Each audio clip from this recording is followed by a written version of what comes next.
Hello everyone, we are Team 2, and today we're going to give our fourth presentation on the Cadet Chapel.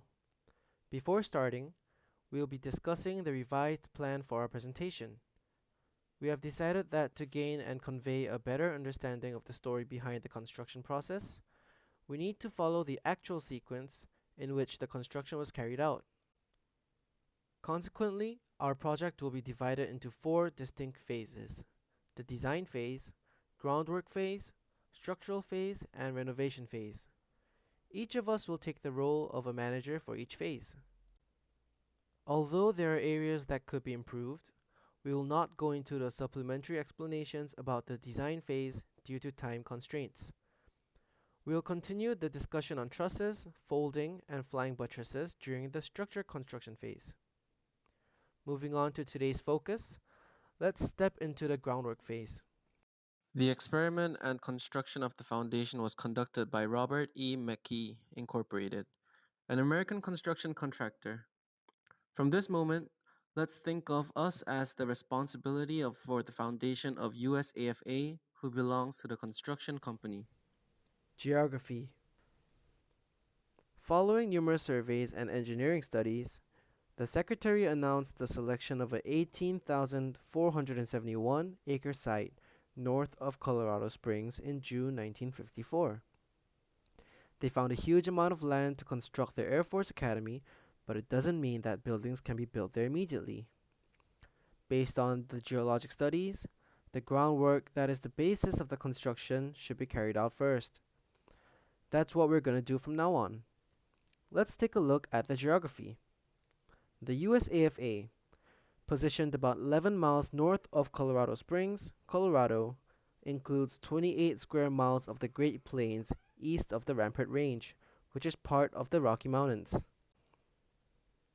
There are various geographical and historical sites, but the key lies in the formation of the Rocky Mountains, located in the west of the Academy area.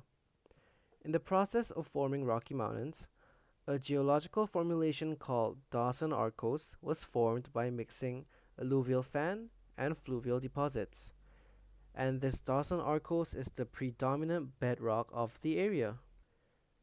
Now, we have a rough idea of the geology of the site.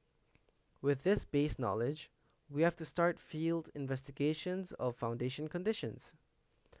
The purpose of the preliminary investigation is to determine the distribution of the sand and gravel cap on Mesa and to derive enough information about their thickness and physical properties to determine whether the land is suitable as a foundation for heavy structures, such as the Cadet Chapel.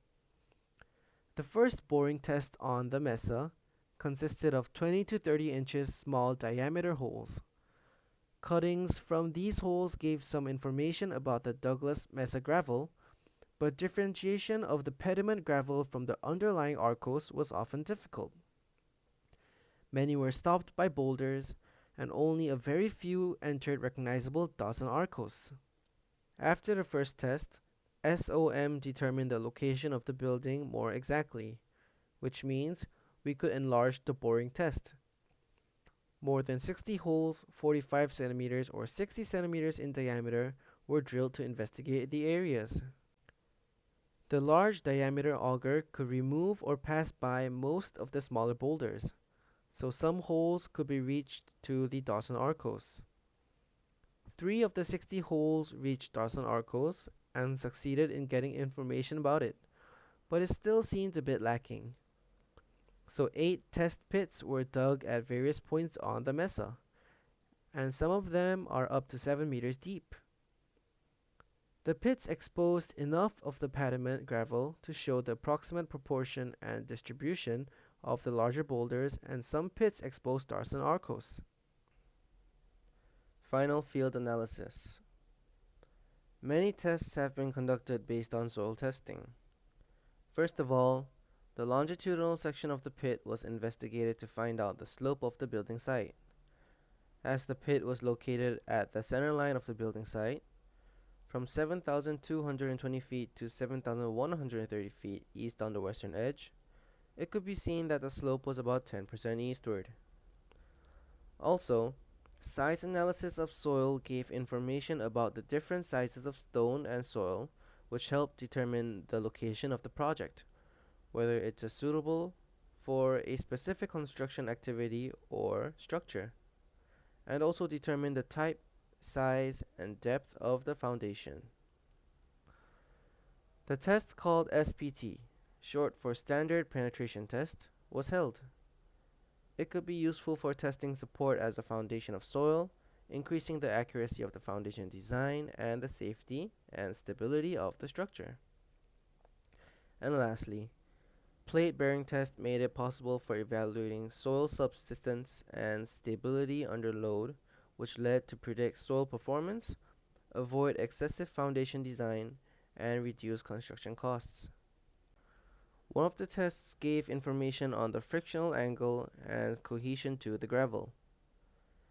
Samples taken from soils having a penetration resistance of 32 to 42 blows per foot and a dry field density of 106 to 117 pounds per cubic foot had angles of internal friction ranging from 35 degrees to 44.2 degrees and cohesion ranging from 0.1 to 0.7 ton per square foot. In addition, large pebbles ranging from several feet in diameter at various depths were found below, showing that they generally become denser towards the bottom. This information showed that the gravelly area could support heavy structures, especially deeper down, where it got stronger. Conclusion: based on these various tests, we can make some decisions. First, it turned out that the ground is proper for deeper foundation using drilled shafts, with no very serious engineering geologic problems. Deeper foundation has some advantages. It's cheaper and quicker than digging out large areas, and this method is faster and uses simpler equipment. So such advantages make it a good choice for building strong foundations. Second, it was decided to look more into deep foundations, like those used for big piers or bridges, by doing full-scale tests such as the Kaison load tests to see how well they hold up under heavy weights. Now this approach was chosen because it seemed to be the best balance of cost, strength, and speed for construction.